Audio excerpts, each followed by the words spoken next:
we come to a point in the show where we've got a fantastic spotlight presentation for you here from Roku, our presenting sponsors. And Roku's done a lot with us over the past few years. They've really been a great supporter of Media Post, and we're just very appreciative of that. And we're thrilled to have Jeff Katz here today. He's the head of central sales for Roku.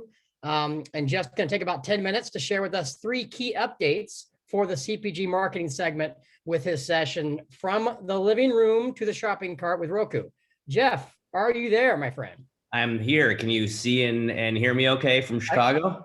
I can see and hear you from Chicago, my friend. Great. Gray and cold and awful, which is pretty typical lately of here how it is in Chicago. And I did not wear green. I feel bad. I'm not keeping with the St. Patty's Day spirit. Blue is more my color. I feel like if I wear green, I kind of look like a tiny leprechaun myself. You and me both. You and me both. Thanks again for joining us today. We're really glad to have you. And do you have a presentation component to this? I do. Yeah. Okay. This now, I guess we're bringing in the sales portion of the programming. So I will try not to make this too painful on everyone, but we're doing some really unique things in the CPG space, especially here with our team in Chicago, and excited to share a few insights with the group. So bear with me as I share my screen here. Yeah, no, we're looking forward to it. And as Steve Smith said in the opening, when we greeted everyone today, we spent a lot of time with Roku over the past 12 months, personally, that is, right? So, yeah, exactly. I think, can you guys see my screen okay? I just want to make sure. I've only done, as I'm sure many of you experience, only done about 1,000 Zoom meetings in the past year or so. So you'd think I would be experienced by now, but this is a little scroll to get everyone going, and a little sight, sound, and motion for you as it pertains to just showing some of the customers and how much they love our services. And certainly in the past year, and given the unfortunate circumstances that go along with COVID, similar to what Ivan presented previously, we know that consumer behaviors have really changed, and a lot of baking going on in my household because I have 2 little ones that are 4.5 and 1.5. But I'll quickly introduce myself. If anything, I realize I desperately need a new LinkedIn picture. This is a photo of a few years ago at a black tie event, and I've gotten a lot of comments about it. The good news is I've been hit up for random requests to DJ weddings and bar and bat mitzvahs. So nice. Maybe there's a burgeoning side hustle for me if this whole ad sales thing doesn't work out. Well, I'm gonna let you take it away. You're on the right track. So take it away, and looking forward to this. All right, thanks so much, John. And so in terms of my background, I was previously with Snapchat. Prior to that, spent most of my career on the sales side pertaining to broadcast and cable with NBC Sports as well as Big Ten Network. Seemingly a conversation that's a hot topic, whether it's in sales meetings, whether it's amongst friends or family members, is what are you streaming? So from my personal perspective and what we've been streaming in my household recently, just finished the Notorious B.I.G. documentary on Netflix. Also watched The Flight Attendant, which was excellent, on HBO Max. And then given the fact that we have a couple little ones here and I'm contractually obligated to promote the Roku channel, we're watching a lot of Coco Melon and Paw Patrol and other stuff within our Roku channel, Kids and Family Hub. I'm also a little late to things, but I've been binge watching Schitt's Creek, also on the Roku channel. And that just gives me an excuse to swear without doing it in a very direct way. But I'm late to the Schitt's Creek party, but it's been awesome. And so in terms of a couple things that I'll take everyone through, and definitely some familiar faces and brands that we're currently working with that are participating here, just a couple of quick updates specific to CPG. We're really excited about our recent and innovative partnership with Kroger Precision Marketing. And then lastly, just a quick snapshot of how we've grown our business as it pertains to CPGs. And so, of course, everyone has to come in beating their chest that they're number one. I think COVID has only accelerated the trends that we knew to be true. More and more people moving away from cable or satellite subscriptions and into streaming services such as Roku, more and more time spent streaming versus with linear television. And now Roku is America's #1 streaming platform. Typically our icebreakers are either what are you streaming or what do you use to stream? And now we have 51 million active Roku accounts, reaching 150 million unique streamers per month.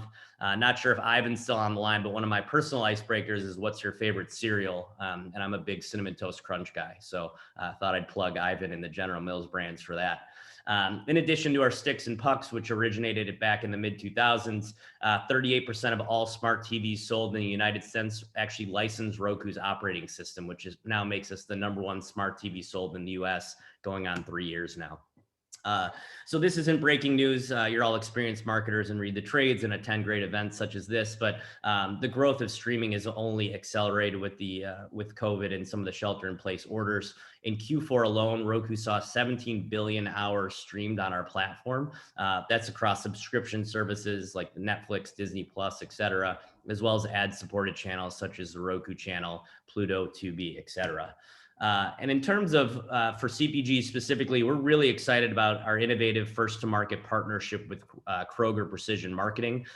So essentially what this is doing is bringing together our unique data sets. So as I mentioned previously, as of Q4 2020, Roku now has 51.2 million active accounts and close to 60 billion hours streamed in 2020. Again, being in Chicago, there's not a heck of a lot to do in the month of February other than park yourself in front of a TV and watch some content.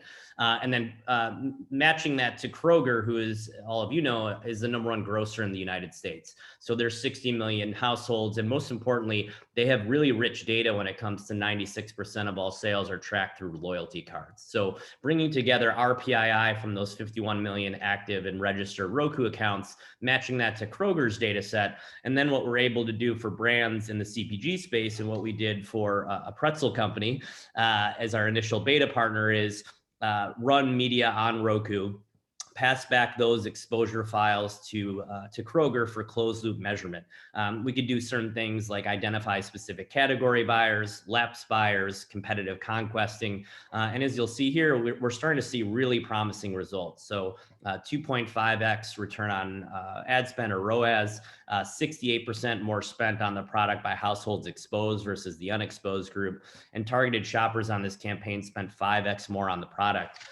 We actually completed a study recently with a packaged meats company, and we saw even more staggering results with 18% increase in household penetration, 16x in terms of amount spent of those targeted shoppers versus those shoppers that were not targeted with Roku media. Really, it allows us, and thinking back to some of the points that I've been made and have been made the last couple of days, is how do we make sure that your data, is, or I should say your media is really measurable, targeting the right people, limiting waste, and those are all things that can be done with Roku's platform, and it's only amplified by our partnership with Kroger Precision Marketing. In terms of the CPG category itself, we are certainly benefiting from brands migrating away from linear television. I think the reality of linear TV is that the audience continues to age up. They continue to move away from things like live sports and news and other programming and into things like Roku's platform and streaming.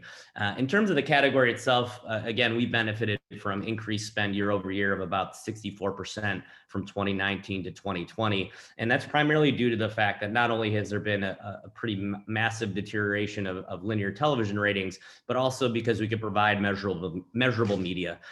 So in addition to our relationship with KPM, we have the ability to run NCS sales list studies. We also work with Oracle. So really offering marketers such as yourselves a full funnel solution in the CPG space. And then lastly, again, I tried to think of how I could make this less salesy, but frankly, I don't know if I have any other abilities outside of sales. So in terms of our unique benefits, it's huge scale. And so with those 51 million active accounts, Roku now has more subscribers than all of the major cable companies combined. So Comcast, Time Warner, Charter, et cetera. We're giving advertisers more control. So the ability to combine that scale along with data-driven performance off the television screen, which was something that is really appealing to me to come to Roku, and something that brands have absolutely leaned into, the data and measurability as well as targeting of our environment. And lastly, measurement. Our goal is to always help marketers prove out outcomes, whether that's lower funnel ROI, such as sales of studies, whether that's working with third parties such as Miller Brown for brand affinity and driving consideration and purchase intent.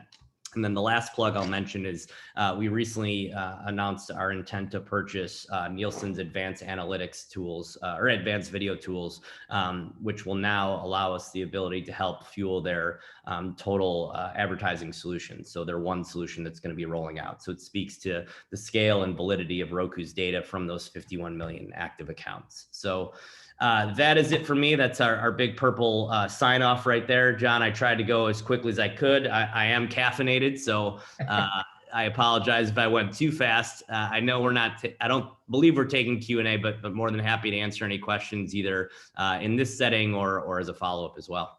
Well, a couple things. By the way, couple amazing points there. You did rip through it, which I love. It was succinct and awesome. I love that you feel your only qualities are best suited for sales. You know, what other talents do you have? I'm fine myself in the same boat every morning, asking the same questions. Who am I? Who am I? Right. But very well done. We do have a quick question from the audience here. I don't know if this is something you want to maybe answer offline, but someone asked, how can small CPG brands leverage opportunities like this, like you just mentioned? Are there entry points? I'm guessing you guys have a variety of different ways to engage. Yeah, absolutely. So what's interesting is the initial beta partners as part of the Kroger relationship, I would say, are more of those challenger brands. And so I won't quote cost on here now, but I think we are still very much in a prove it forum. So as much as Roku has really grown from a scale perspective within the CPG category, and also understanding that, so many of you have portfolio brands where, something that might translate, to one brand could then benefit others within your portfolio. We are absolutely bullish on this solution. We're really excited about the results we've seen. Actually, Jim Cramer gave us a shout out on Mad Money for the pretzel brand, and it's actually public, but Snyder's of Hanover. So that was pretty cool to see. But this is honestly a category that's near and dear to my heart, because when I was with Snapchat previously, I was actually in the CPG vertical and understanding, sometimes the limitations of those digital platforms, or to Ivan's point, and it's something that we encounter every day. Just because we have really rich data and the ability to offer that one-to-one targeting, it's not always the right solution for brands. Okay. Well, I'll tell you what, if it be okay with you, I can post your contact information, and the folks that have questions can email you directly here. Is it okay? Yeah, that's great. And if anyone's in Chicago and can do a headshot, so I'm no longer in a tuxedo, I've caught a lot of flack for that on LinkedIn. So that would be helpful for me as well. Perfect. All right, man. Well, good. Well, I'll go ahead and put your contact information into the chat box here. And so there's questions coming in for you, and you can feel free to field those as they come. Thank you so much, man. Yeah, great job. And we appreciate your continued faith and supporting us. And we hope to see you live and in person at some point here. Yeah, absolutely. Thanks for having me, and looking forward to the rest of the summit. You got it. Great job.